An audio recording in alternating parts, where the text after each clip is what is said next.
Hi, this is Enki35, and I'm going to continue with the origins of man on the ancient Near East cradle of civilization. So I'm going to go ahead and continue from Sargon II, the Dar-ur-Shuriken. And this capital of the Assyrian king had its center a magnificent royal palace whose walls were lined with sculptured bas reliefs, which, if placed end to end, would stretch for over a mile. And commanding the city and the royal compound was a step pyramid called a ziggurat, and it served as a stairway to heaven for the gods. But the layout of the city and the sculptures depicted a way of life on a grand scale. I mean, they had the palaces, temples, houses, stables, warehouses, walls, gates, columns, decorations, statues, artworks, towers, ramparts, terraces, gardens. So,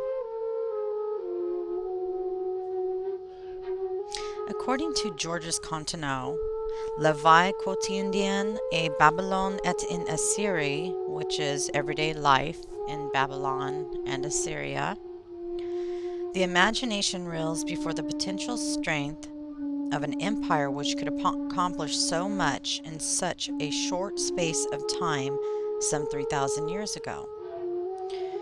And so, not to be outdone by the French, the English appeared on the scene in the person of Sir Austen Henry Layard, who selected his site, a place some 10 miles down the Tigris River from Khorsabad, and the natives called it Kuyunyik.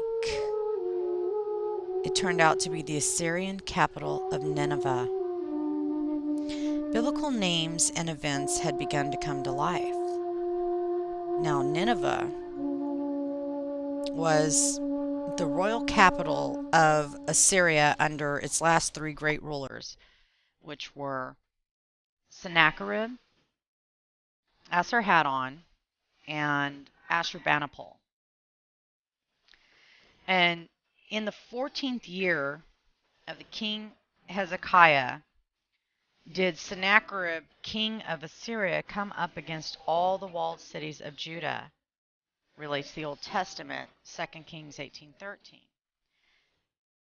And when the angel of the Lord smote his army, it says Sennacherib departed and went back and dwelt in Nineveh. The mounds where Sennacherib had departed to and where they found Nineveh, and they found that it was built by Sennacherib and that Ashurbanipal revealed palaces, temples, and works of art that surpassed those of Sargon. And so the area of where the remains of Asarhaddon's palaces are believed to lie cannot be excavated. For now it's a site where they have a Muslim mosque erected over the purported burial place of the prophet Jonah. And so they aren't going to allow anyone, to be digging that stuff up. But Jonah was the prophet that was told in the Bible who was swallowed by a whale when he refused to bring Yahweh's message to Nineveh. So Austen Henry Layard had read in ancient Greek records that an officer in Alexander's army saw a place of pyramids and remains of an ancient city. And so it was a city that was already buried in Alexander's time. Well, Layard dug it up too. And it turned out to be Nimrud, Assyria's military center. And at that time, it was there that Shalmaneser II set up an obelisk to record his military expeditions and conquest. And now on exhibit in the British Museum, the obelisk lists among the kings who were made to pay tribute Jehu, son of Omri, king of Israel. So again, the Mesopotamian inscriptions and the biblical text supported each other. So here we have literal translations from King Sennacharib about his expeditions and conquest against the Israelites. So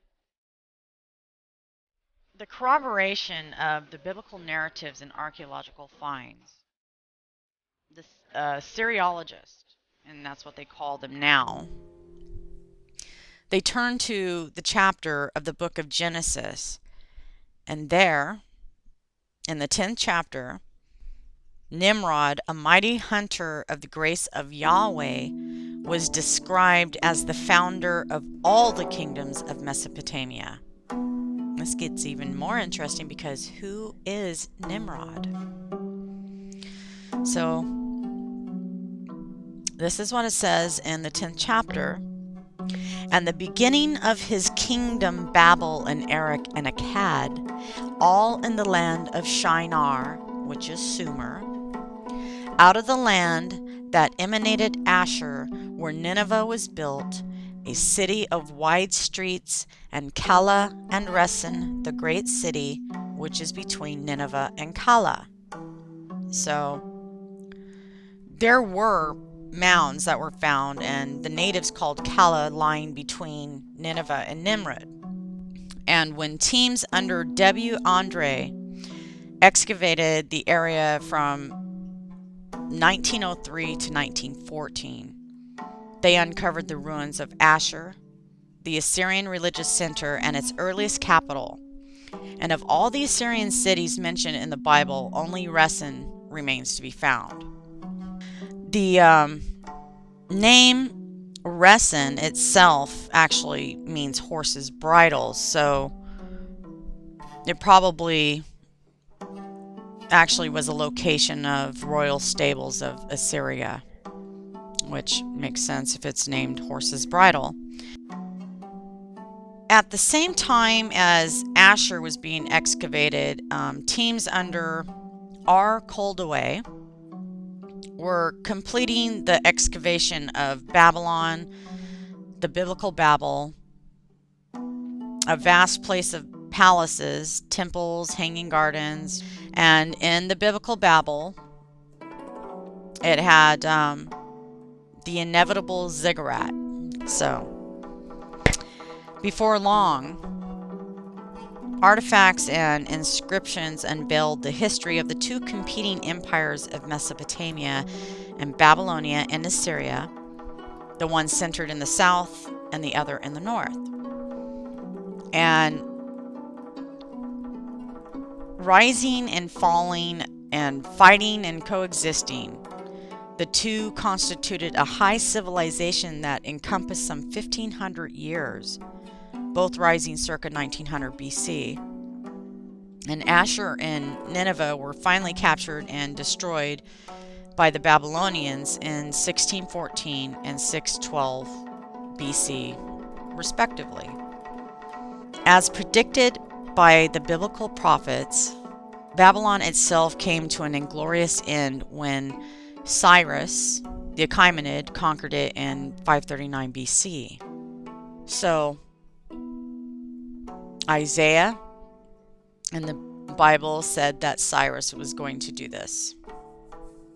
And though they were rivals throughout their history, one would be hard to find any significant differences between Assyria and Babylonia in cultural and material matters, even though Assyria called its chief deity Asher, all-seeing, and Babylonia held Marduk, son of the pure mound. So the pantheons were otherwise virtually alike. But many of the world's museums count among their prize exhibits and are the ceremonial gates that I showed you earlier, the winged bull bas-reliefs, chariots, tools, utensils, jewelry, statues, and other objects made of every conceivable material that have been dug out of the mounds of Assyria and Babylonia. The true treasures that they found of these kingdoms were their written records. And yes, they had written records. Thousands upon thousands of inscriptions in cuneiform script, including cosmological tales, epic poems, histories of kings, temple records, commercial contracts, marriage and divorce records, astronomical tables, astrological forecast, mathematical formulas, geographic lists, grammar, and every vocabulary school text, and not least of all, text dealing with the names, genealogies, epithets, deeds, powers, and duties of the gods. And the common language that formed the cultural, historical, and religious bond between Assyria and Babylonia was Akkadian. It was the first known Semitic language, akin to but predating Hebrew, Aramaic, Phoenician, and Canaanite. But the Assyrians and Babylonians laid no claim to having invented the language or its script. Indeed, many of their tablets bore the postscript that had been copied from earlier originals. Who then invented the cuneiform script and developed the language, its precise grammar, and rich vocabulary? Who wrote the earlier originals? And why did the Assyrians and Babylonians call the language Akkadian? Attention once more focuses on the book of Genesis. And the beginning of his kingdom, Babel and Erech and Akkad. Could there really have been such a royal capital preceding Babylon and Nineveh? And this is what these scholars are thinking. Well, if that's so, we got to go look over here. So they used the sources also in the Bible to find these ancient sites and these ancient cities. And they did. The ruins of Mesopotamia have provided conclusive evidence that once upon a time there indeed existed a kingdom by the name of Akkad, established by a much earlier ruler who called himself a Sharukin, which is a righteous ruler. And he claimed in his inscriptions that his empire stretched by the grace of his god Enlil from the lower sea, the Persian Gulf, to the upper sea, believed to be the Mediterranean. I'm going to go ahead and stop this video right here. I'm starting to run out of time. On the next video, I will be continuing from where I left off, the empire of Sargon the First, Sargon of Akkad. And I'm going to go through this and start explaining the rest of the empires from that time and backwards through history so we can move forward. All right, I will be talking with you all soon. I hope you've enjoyed this. This is Thinky35.